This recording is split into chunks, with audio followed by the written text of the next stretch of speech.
नमस्ते प्रिय दर्शकों, सादर प्रणाम। सविनय आप सभी का स्वागत आपके अपने चैनल साई सर्जा एस्ट्रोवास्तु में।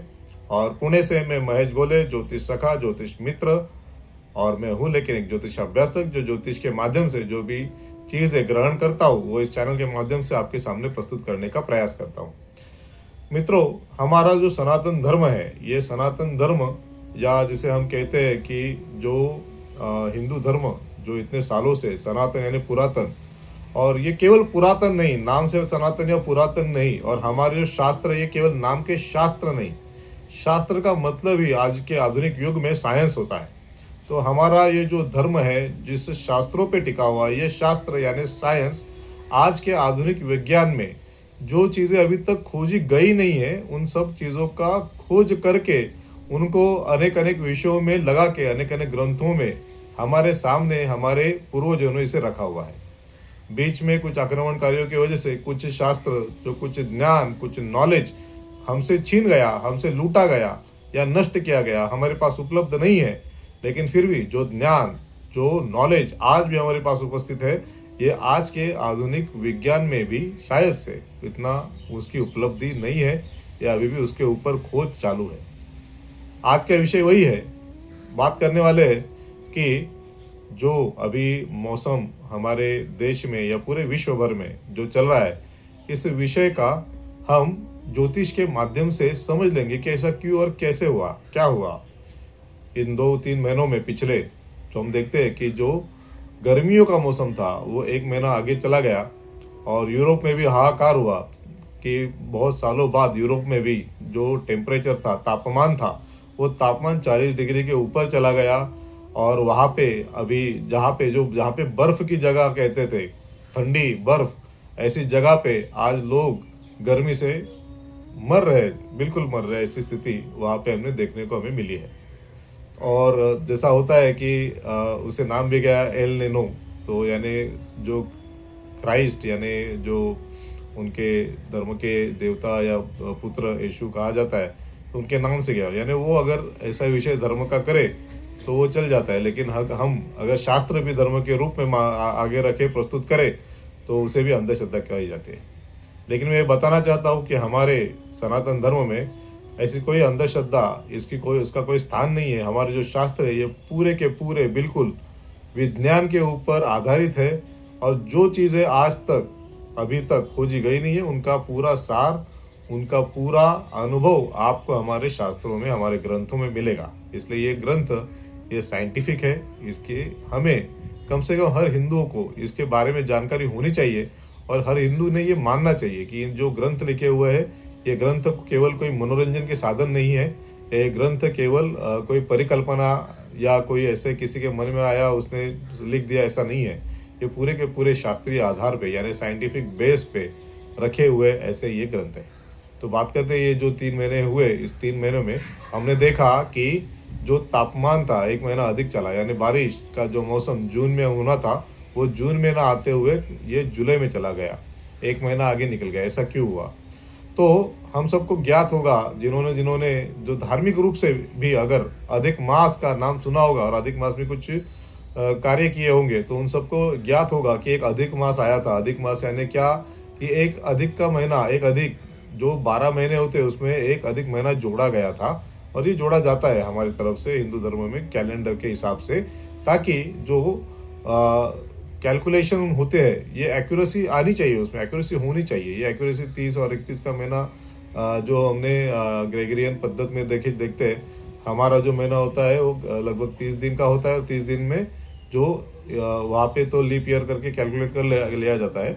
हमारे यहाँ पे उसको संचित होने के बाद हर 3 साल के बाद एक अधिक का महीना आता है। ये अधिक महीना, अधिक मास, इसको हम जोड़ते हैं अधिक मास करके, उसमें अलग अलग विधियाँ की जाती है जो शास्त्रीय है, तो उसका विवेचन चर्चा हम कहीं भी और कर सकते हैं। तो ये अधिक मास, और ये अधिक मास कौन सा आया था इस साल? ये अधिक मास था ज्येष्ठ का मास। ज्येष्ठ क्या है? जैसे हम जानते हैं जो हमारे 12 महीने होते हैं हम कैसे कैलकुलेट करते हैं, चैत्र वैशाख ज्येष्ठ।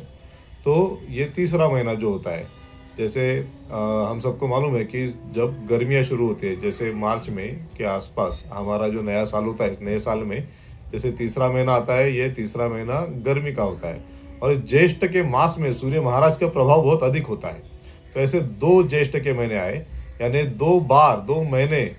अगर हम पाश्चात्य रूप से देखें तो 2 महीने ज्येष्ठ के, 2 महीने गर्मी के, यानी 2 महीने मई के हम कह सकते हैं पाश्चात्यों के आधार पे।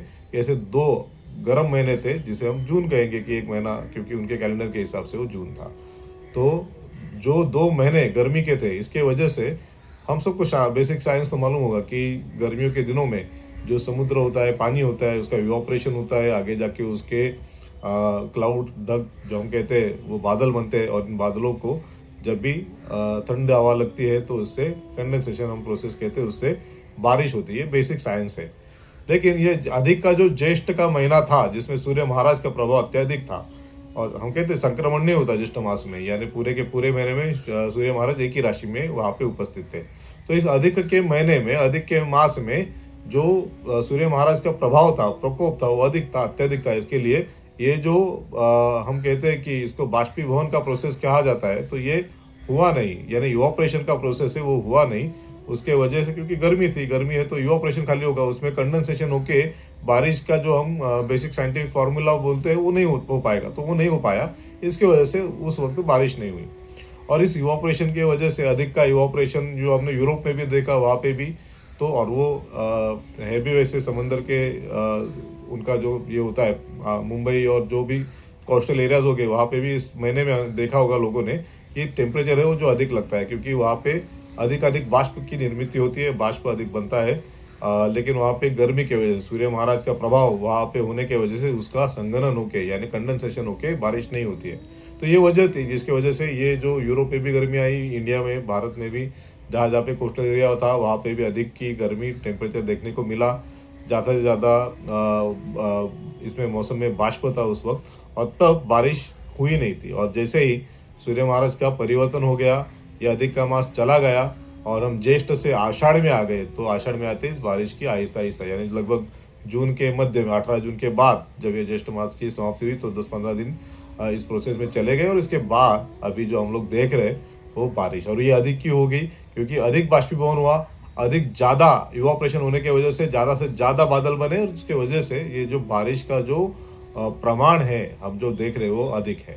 हमारे यहाँ पे तो कुछ लोगों ने कह भी दिया था कि अभी ये जो समय है सूखे का, इस साल सूखा पड़ेगा, ये होगा वो होगा, एल निनो है, ये है वो है, फलाना ढिमकाना। लेकिन फिर भी ऐसा कुछ नहीं होने वाला, ऐसा कुछ नहीं हुआ।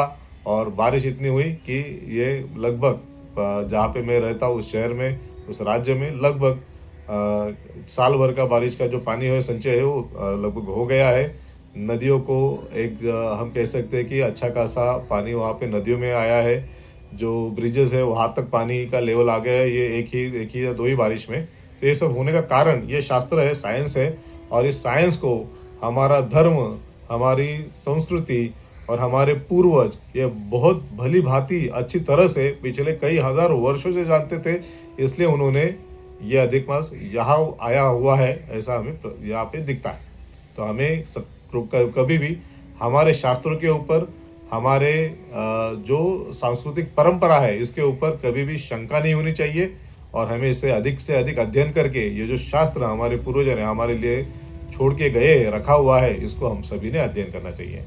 धन्यवाद। वीडियो अच्छा लगे तो इसको लाइक कर दीजिए, अपने दोस्तों के साथ शेयर कर दीजिए, और हाँ, हमारे चैनल को सब्सक्राइब करना बिल्कुल ना भूलिए। धन्यवाद। जय श्री राम।